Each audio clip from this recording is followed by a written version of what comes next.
Hello again, I am Blunty, and as regulars will know, I have only recently ensconced myself in Minecraft. I'm a newbie, finally truly exploring the blocky joy that has made Minecraft such a wild success, and I'm loving it.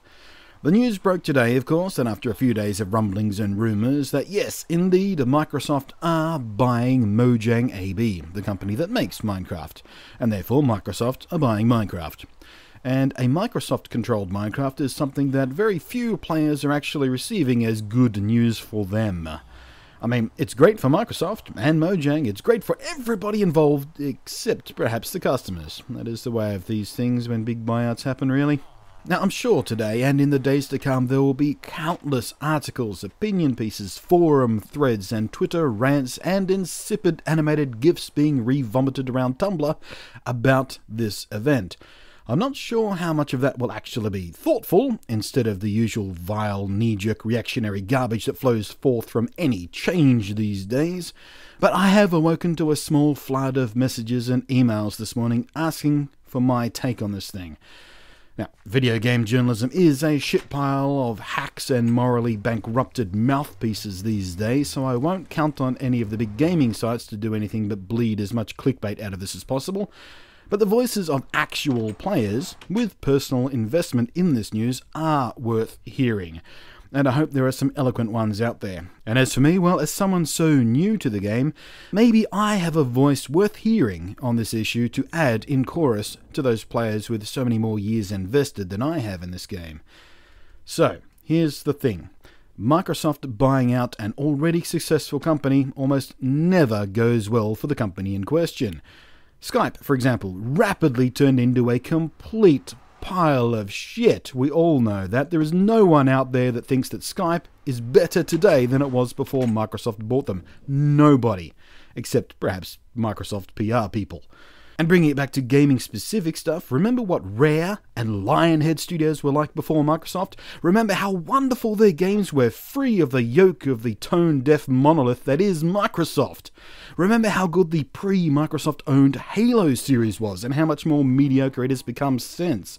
Or how Microsoft is now poised and determined to grind out as much blood from the Halo stone as they can, trying to turn it into some kind of multimedia property of spin-offs and TV shows and movies, and clawing desperately at any chance to try and force it to become what Star Wars is, a cultural icon. You can't force that kind of stuff. It doesn't work that way.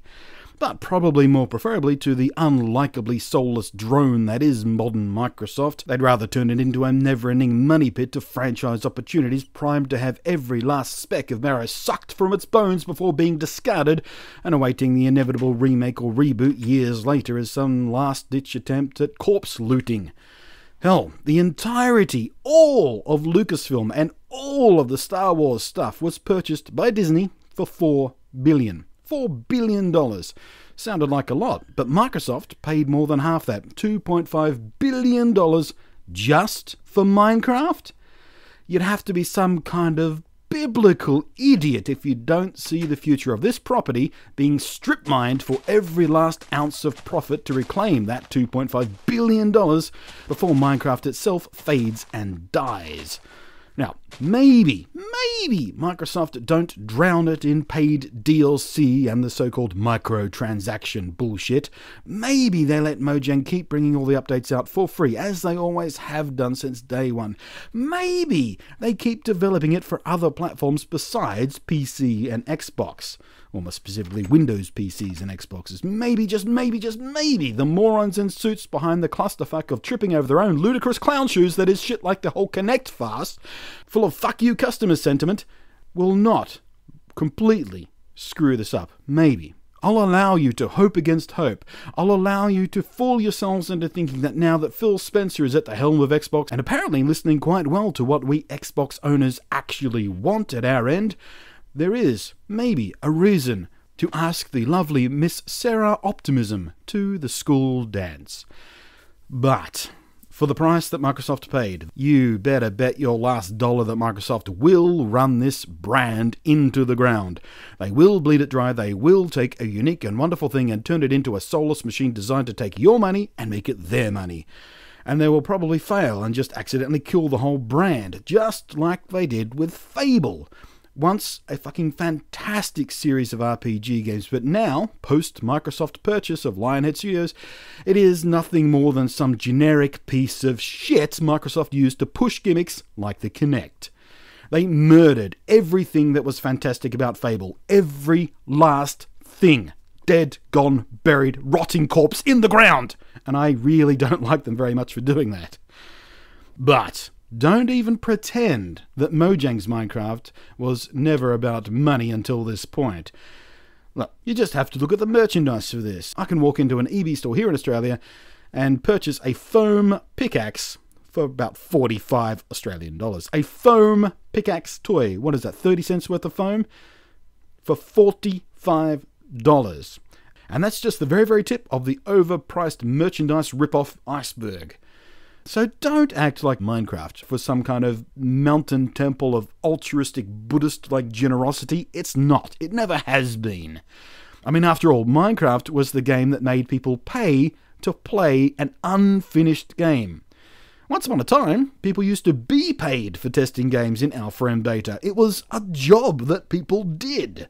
But now, thanks in large part to what Minecraft started, you pay them to play unfinished, broken, incomplete games. It's a thing that happens now, and you idiots lap it up.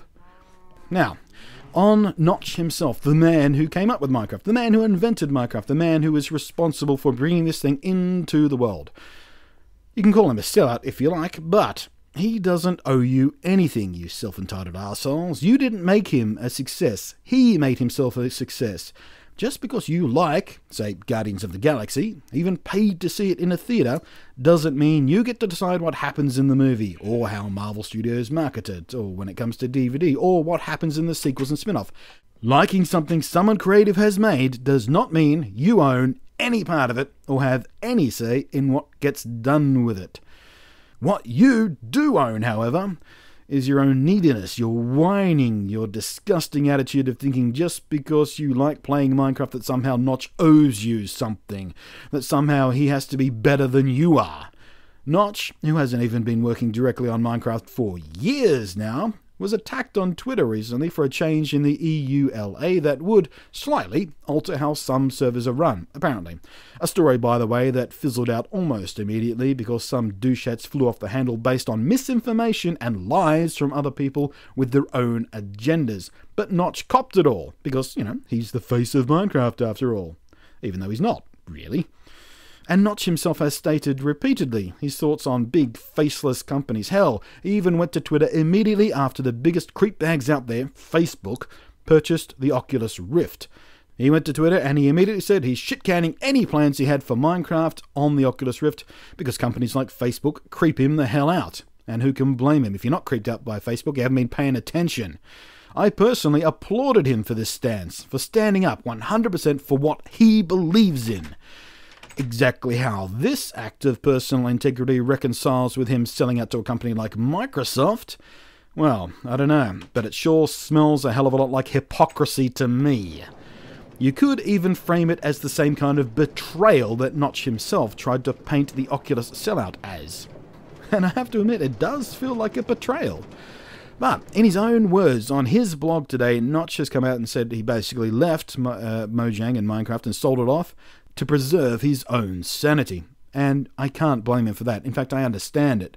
As someone who himself was once a much bigger deal on YouTube than he is now, and had to face the kinds of vile horseshit that even the most minor levels of celebrity bring, I can easily imagine some of what he's dealing with. Personally, I am very happy that my personal audience has condensed. I honestly like it better this way than when it was huge and uncontrollable. It's why you never ever see me chasing for more views like countless other YouTubers who only seem to value bigger audiences instead of better audiences.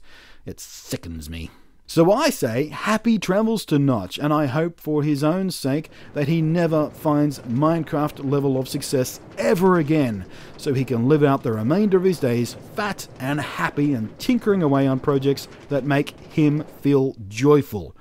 And finally, let's say you, personally, have had a Minecraft level of success. Congratulations! But be honest with yourself, would you turn down this kind of money, $2.5 billion? I wouldn't.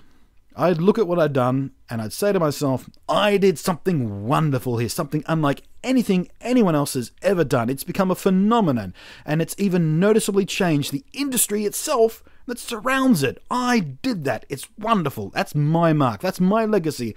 And now I'm going to take a shitload of cash and go build my dream home and live quietly and contently away from the noise of public expectations, away from the endless drone of greedy, unceasing demands for more lightning in a bottle, and freedom from the unwanted celebrity. That is precisely what I would do. See, ever since Minecraft, people kept expecting every single project Notch worked on or mentioned that he was going to be working on next to be a Minecraft-level success. And that kind of pressure kills creativity. It flat out brutally murders every last ounce of joy that being creative needs to be for people like Notch. It is miserable. In fact, he cancelled a very promising project because people kept expecting more and more and more from him. They wanted another Minecraft, and he couldn't deal with it. He had to shit down the whole project. And then people got pissy at him for that. You know, it's a no-win situation. You people left Notch very little else to do but walk the hell away. And let's face it, it's not like Notch or anyone at Mojang has the next big hit swelling up anyway. The whole company rides completely on one game. A game that's nearly half a decade old, by the way. So pulling the parachute now is smart. It's what I would do.